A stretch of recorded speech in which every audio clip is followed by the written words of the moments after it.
안녕하세요, 엘비스입니다. 시티즈 스카이라인 2가 출시된 지 어느덧 한 달이 다 돼갑니다. 시티즈 스카이라인 2가 출시되면 꽃길만 걸을 수 있을 것이라고 생각했으나 현실은 최적화 이슈로 인한 긴급 패치로 에디터와 모드 기능은 안드로메다로 날아갔습니다. 한 예시로 시민들은 이빨까지 모델링된 것이 확인되면서 이러니 최적화가 제대로 안 된 거 아니냐 하는 소리를 듣고 있죠. 특히 1편의 경우 에셋과 모드들로 많은 확장과 발전을 이뤄놨었는데 이번 짝에서는 게임 최적화 패치만 하기에도 벅찼는지 에셋 에디터의 출시는 몇 달은 더 소요될 것으로 보고 있다고 합니다. 지난 영상에서 외국 모더들과 콜라보까지 해서 에셋을 제작하기로 했던 저로서는 아쉬울 따름이었습니다. 그래서 오늘은 가상으로나마 제가 출시할 에셋의 모델링의 디테일을 살려서 우리의 콜로셜 오더 직원들이 더 열심히 일할 수 있도록 참교육을 해보려 합니다. 참교육이라 쓰고 먹이업이 됐으면 싶은 콜로셜 오더를 위한 헌정 영상이라 읽는다. 이 영상이 부디 크런치 근무하고 있을 콜로셜 오더에게 닿았으면 좋겠네요. 자, 그럼 본격적으로 시작해 보겠습니다. 아무리 인테리어만 만들 거라고 하지만 기본 건물의 형태는 잡아주는 게 나중에 에셋으로 만들 때랑 내부 사무실 가구 배치를 할 때 유리하겠죠?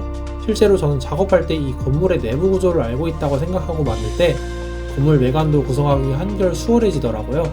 시티즈 스카이라인의 스카이브 모드의 로고를 기반으로 한 건물의 실루엣은 지난 영상에서 우리 테디가 모델링 해주었기 때문에 이제 이 디자인을 베이스로 발전시켜 갈 겁니다. 이 건물은 시티즈 스카이라인 2의 첫 에셋으로도 만들 것이기 때문에 퀄리티를 높여주고 싶었습니다. 그래서 건물을 실제로 만든다 생각하고 건물의 저층부를 한 층 한 층 모델링 해주었습니다. 건물 위에서 바라봤을 때 평면도의 형태가 스카이브 모드의 로고로 구성되었습니다. 저층부는 5층까지 있고 위로는 256m의 높이를 가진 고층 건물로 디자인되었기 때문에 건물의 중심에 건물을 지지해줄 초고층 빌딩의 척추 역할을 하는 코어월 구조물을 세워주었습니다. 코어월에는 엘리베이터 통로와 계단실 같은 것들이 들어가겠죠. 그렇게 코어를 만들어주고 난 후로는 건물을 지탱해줄 핵심 기둥들로 만들어 주었습니다. 다음은 뭐다? 유리도 마감해줘야죠. 유리도 모델링 해주며 그렇게 쉽게 몇 시간 만에 건물 저층부가 완성되었습니다. 이제 얼리얼 엔진으로 넘어가 볼까요? 나쁘지는 않지만 꽤나 밋밋한 모습입니다. 이제 이 공실인 사무실에 기업을 입주시켜줘야겠죠? 원래는 제 사무실을 유치하고 싶었는데 제 사무실 하니까 딱히 넣을 게 없어서 스카이브 스크레이퍼 그룹과 콜로셜 오더가 함께 쓰는 사무실의 컨셉으로 기획해 주었습니다. 사무실 하면 가장 필요한 게 뭐다? 바로 컴퓨터가 있는 책상이죠. 실제로 사무실에서 많이 쓰이는 대양형 배치로 8개의 책상을 한 유닛으로 구성해 줌으로써 이 모듈을 여러 개 배치해 주었습니다. 근데 제가 사무실을 잠깐 운영한 적이 있는데 식물이 없으면 공간이 너무 허전하더라고요. 그래서 개발자들을 위한 하나의 레저 유닛으로 화분을 배치해 주었습니다.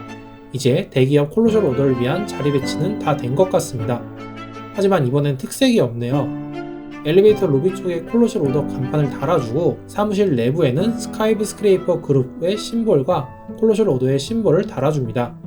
그리고 여기서 소스 돌려막기로 짹짹이와 한국 버전의 짹짹이를 각 유리문 앞에 배치해 주었습니다. 참! 콜로셜 오더만을 위한 시티즈 스카이라인 2 로고 모양의 디지털 시계도 있습니다. 자, 이제 완성된 콜로셜 오더 언리얼 엔진으로 함께 보시죠.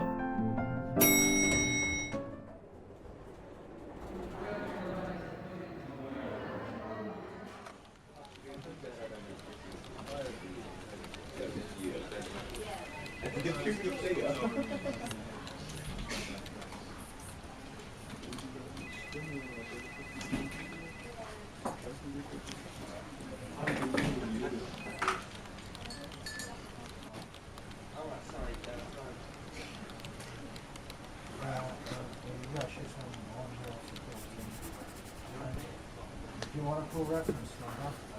646. Yeah. Line up closest section.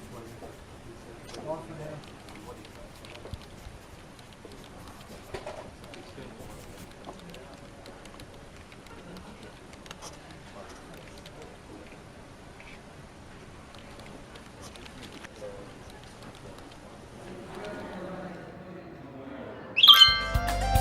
지금까지 얼리얼 엔진으로 만든 콜로셜 오더 가상사옥을 살펴보았는데요.